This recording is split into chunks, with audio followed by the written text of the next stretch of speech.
I went to a movie set. I was filming, and then there comes love. It was my first Hollywood film, and I had a big crush on Bouvi, Gaston Bouvi, and so she walked into my dressing room and hugged me and said, "You're probably my best actor ever." And my knees gave way. I embarrassed the hell out of myself.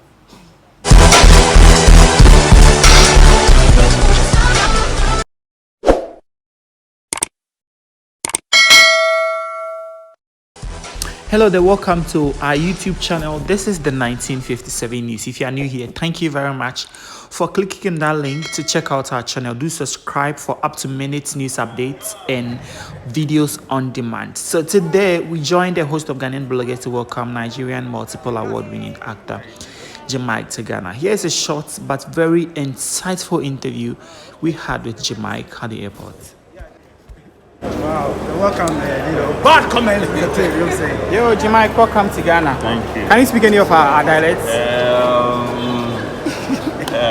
Wow, I forgot it. Oh no, but you can't even say Akwaba. Yes. Akwaba. The when I say Akwaba, how will you respond? Akwaba.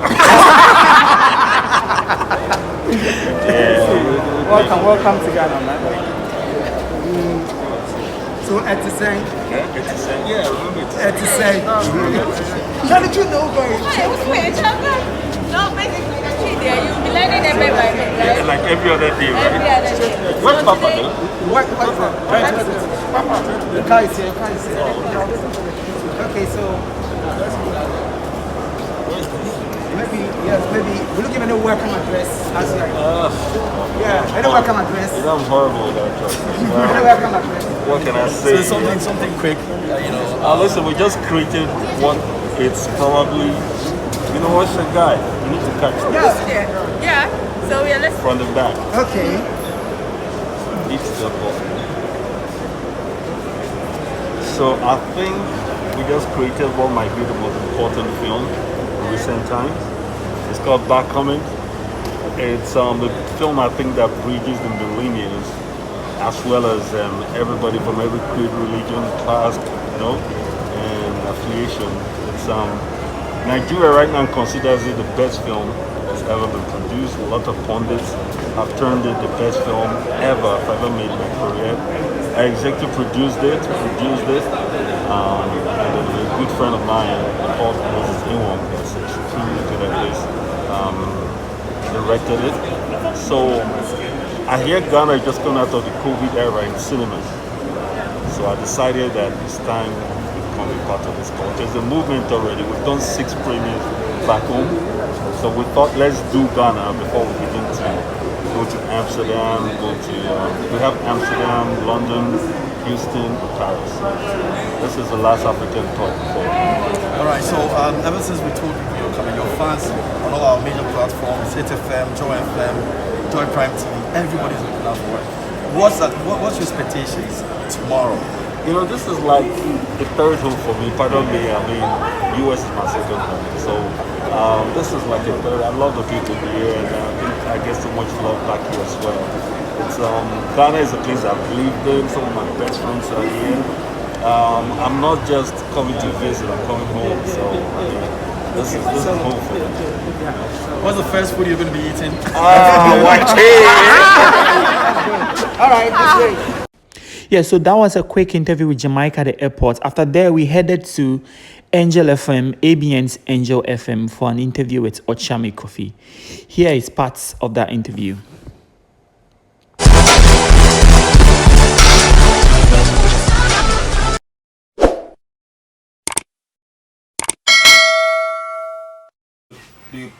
Making it culturally cool to project hatred and cruelty on social media. That's the worst. Which Ghanaian celebrity would you say has done the most favors to you? Or is it for you? Oh wow, if I mention names, I'll be burying myself. Shall we say, of late, I would say I met 2 amazing ladies that have been totally differential in taking the message of Backcoming and my personal message as a friend to them to somewhere amazing. So I met Liz Recently, Liz Media, she's been awesome. I also met Lady D, and both of them has been Lady D and Liz Media. exceptional. Yes, they've been exceptional winners. Exceptional. I like the way you say the word. Three can play that game too. It's not just two. Let's go. Okay. What is the biggest dishonest public perception about you, according to you? That I'm arrogant. Yeah, I thought so too. I asked you before. Yeah. But that's a misnomer. I know. I'm a teddy bear, bro. Your most embarrassing public experience? There was a grandma that was trying to get a kiss in the public. Grandma? Yes. How many years? In Amsterdam. She was probably 70 something, but looked 150. She said. She didn't say the way it is. I tried to give you a grandson peck, but she fooled me and gave me a full lip kiss. I felt violated. It was a very unpleasant flight for me, to say the least. I probably wasted half a toothpaste after that.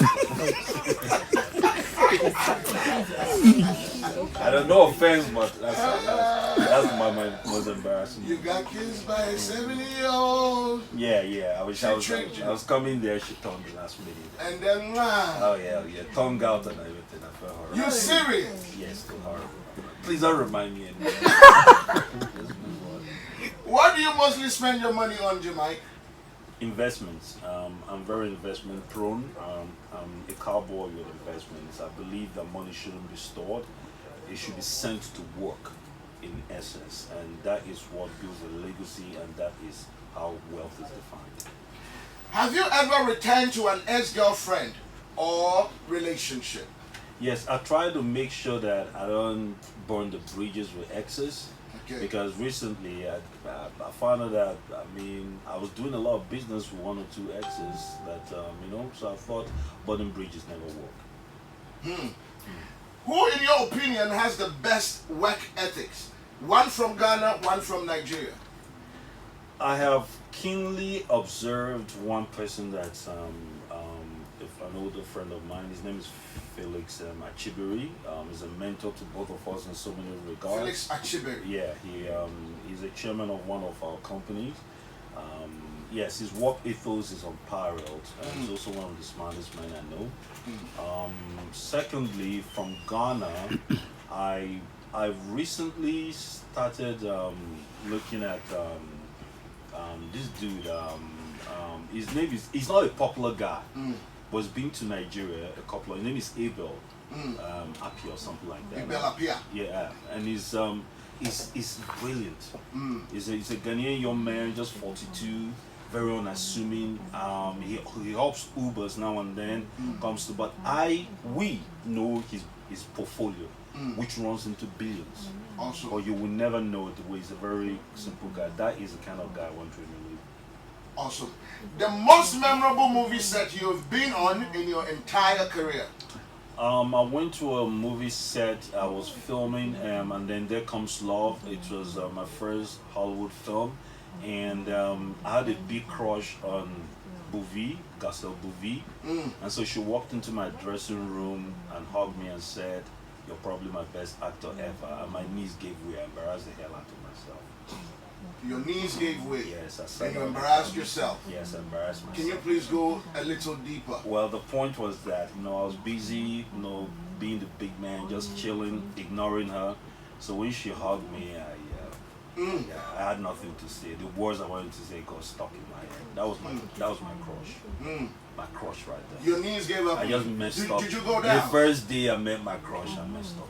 You messed up? Yes, I messed up. The words hung in my throat. I didn't know what to say. I was croaking like an idiot. You were looking for words. I was looking for words that didn't come. I insulted myself for 2 days after that.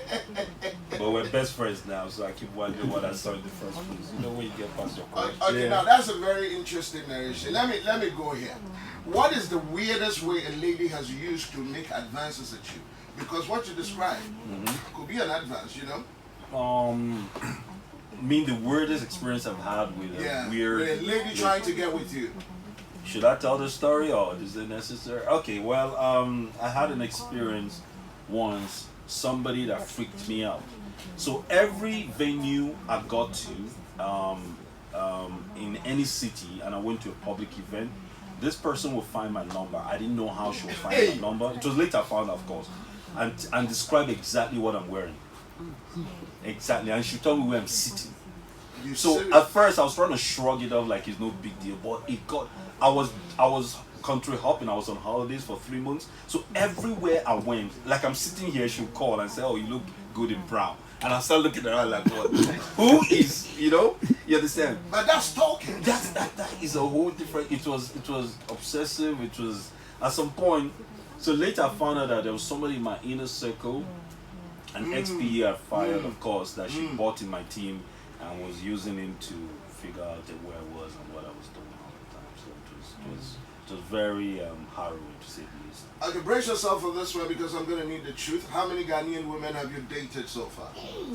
A gentleman, I played the Fifth Amendment. I want to leave here with acid in my face. The Fifth is not going to save it. This is not America. Unfortunately, we don't plead the Fifth in this country. Not the Sixth, not the Seventh. Let's just say that here, I have a lot of good friends. I love them, they love me back. Massa. Yes. Charlie. Okay, answer question. I will love it. you know, come on, man. You're a gentleman. Okay. I am. We don't mention it. Let's just say you don't kiss and tell. We don't kiss. I think that is one of the lowest of lows. Men that kiss and tell, I find them deplorable. Okay. I'm not that man. Okay. I was just looking for a number, not names. A number will probably kill me. Between Ghanaian and Nigerian women, who would you say are most naughty? Brother, are you here? Now you need help from partner. Now you need help from partner. Hey, shall I tell the difference? Yes. Nigerian women are very pretentious. Pretentious. Yes, but once you do what they like behind closed doors, and they will unleash madness, and you begin to wonder, where did this go? Is this not sister? Now, what I like about Ghanaian women is that from the onset, you know what you're dealing with. Yes. Yes, my brother, you understand? You In your say face. yes, or you Take know. it or leave it. They're not pretentious. They like you, you will know. They don't like you, you will know. Our girls can run around you, beat the bush around you for ages, for centuries.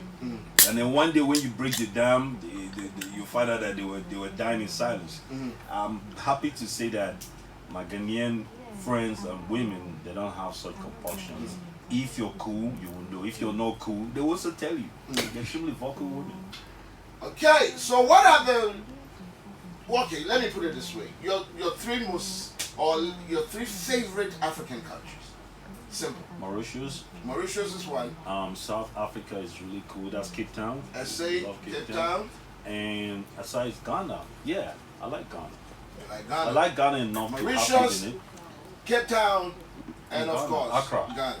Accra, Ghana. So Mauritius, South Africa, Ghana. Your biggest turn off? My biggest turn off, it's disloyalty. People that are totally just disloyal. I don't. They can sell you short. They're the most dangerous people ever. You bring news to me about somebody, whether it's true or not, and you're selling short somebody that's been a blessing in your life.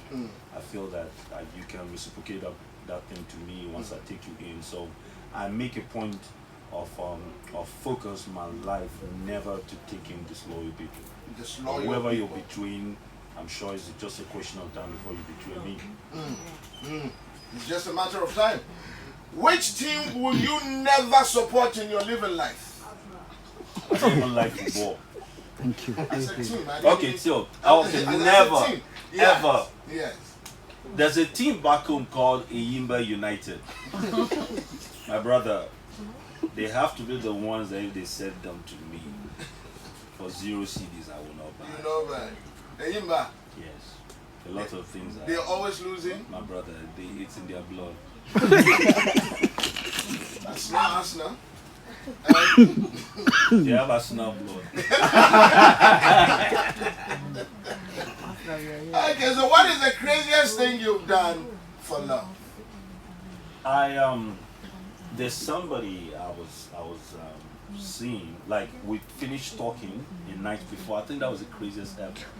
And this person said that said something along the lines of that she thinks that I've never sacrificed for anything in my life.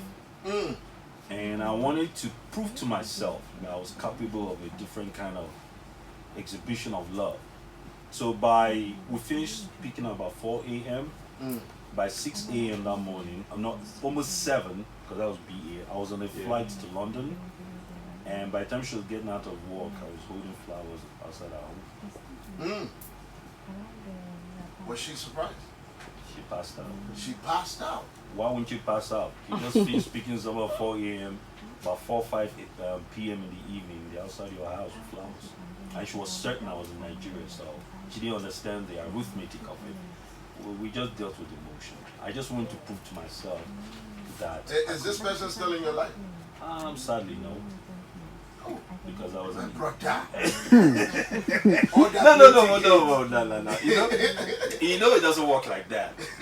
There are people that come in your life to point the general direction of where you should go. It's true. But they're not meant to be in your life. That's what everybody else So I'm happy to say, however, me and this person have stayed friends over the years.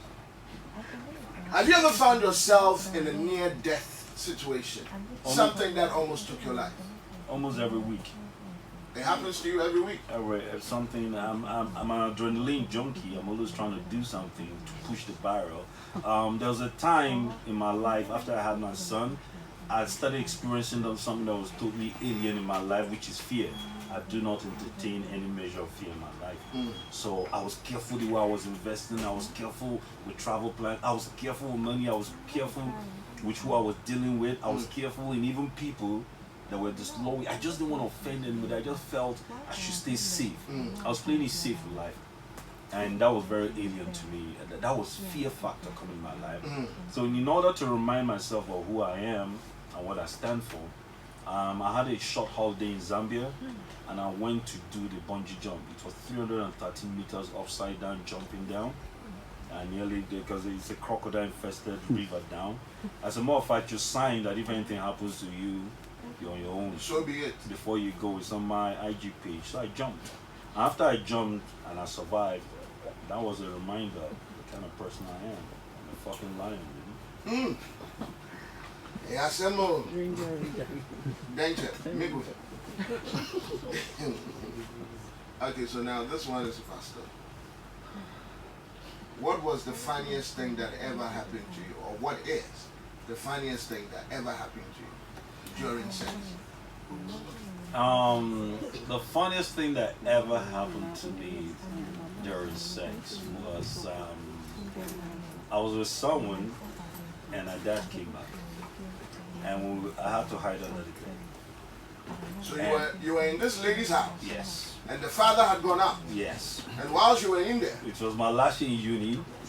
There's this chick everybody thought nobody could get to, and somehow we got to it. Mr. Handsome got in. The dad. Now here, the dad is a general in the army. Ouch! So you know what would have happened to me? So I'm feeling the pain. And the funny thing is that we didn't know it was coming back because it usually comes with a convoy, the old blaring. So he came with a private car. We still think he probably heard somebody was in the house, or he just came for something. So by the time he came in, and he never steps into our room, but that day he kind of knocked, came in, and he was talking to, apparently she was going away to the UK for further studies. So they were having a wee daughter and father conversation. And I was under the bed, trying to hold my breath from laughing because he was asking her, "Are you a virgin?" He was telling her stuff that I was already doing on that bed. And I was under the bed. And we were having this conversation. And I was just telling God that if I come out of this, I promise you I will never. Look at another woman. Not ever in my life again. And he was talking. I could see his boots from where I was sitting. His boot was right there. And I was sitting there. And some of the things he was saying was really fun. Like, tell me if you've been with a man. It's okay. I don't want to go to the hospital. There's a man okay. under the bed. So I was there for almost an hour and a half. Yeah. That's how long. Yeah, after he stepped out, he was still out in the lounge talking, and the lounge was the only way out. So I stayed there. She said, "Let's stay there until it's gone." So when he went upstairs to eat, I snuck out. So when I was passing the gate, the bodyguards were looking at me like, "Where did he come from?" And I'm looking at her like, "And Daddy sent me to buy something." Lucky you. Yeah, I was lucky. Lucky you. Trust me, I was. I'm just imagining how deep of a sigh you had when you broke free from the gates of the house, you know? It wasn't funny, I promise you. Man. It wasn't funny. Have you ever dated someone you met online? I know you hate online. But Yes, I have. you dated online? Yeah. I met somebody that was continually texting me online. So whenever I open my DMs and sometimes it's over. Oh, are you asking like social media DM or I went online to date somebody? Social media DM. Yeah, that's online too. So this person continually, I think it's something to be said about persistence in your life. So this person would DM me, and every time I'll hit the delete button. Every time my DM is over 50, I hit the delete button, delete all. And it goes. So, but I always noticed because it was a black red shirt, and then she would do it again. So after 4 times, I said, okay, this person probably has something to say. So I opened it. And there was an episode just telling me how over time she admire what I do. She thinks people have the completely wrong notion about me, and she thinks I'm that person or that person. And she got about 70% of whatever her impression was. And I thought anybody that's this persistent needs to be seen. And when I saw her, she was gorgeous. And we had a conversation, and we became friends first before we started dating. So that was a beautiful relationship. So it's not all bad for social media. I thought you hated social media. No, man, Banky and them, they met on social media. So, hey, what can you say? Yeah. You never know where you find love. Don't be discriminated. How's the relationship going? They're doing good? Amazing. Great friends of Banky mine. W and Ade? Trust me, you couldn't find a more in love couple, I promise. They just had a beautiful baby recently. What is the wildest thing your eyes have ever seen the streets of Accra? Wildest. Wildest. Accra. Okay, so I was driving through some. Then I drive. So I felt like going to the bathroom. Okay, so I was going through somewhere and I thought I saw a nice corner to go to the bathroom. I will not mention the place, but we all know the place when I talk about it now. So I pulled over and I was going to the bathroom, and the lady of the night, you know what I mean, Yeah. approached me and said, when I'm done, she wants to, can we? She actually thought I pulled over and I was just pretending to go to the bathroom. So she was watching me when I was done. I just said, listen now, my business is, this was the business I came for, not that business. But I thought it was hilarious because she was so patient, waiting for me, was very polite, turned away while I was pleasing myself when I was done. I just thought this kind of person deserves some awards. So I put her some cash and gave her saying, thank you for being the lady. Okay. So I know you've been flying, you're tired, you have a conference tomorrow, I'm going to let you go. But not until you answer my final question. This will be 30. See, your partner is laughing already. Because we don't trust you, man. Final pieces are always straight. You've been on a lot of sets. You've played with a lot of women. Love scenes, kisses, touch the women.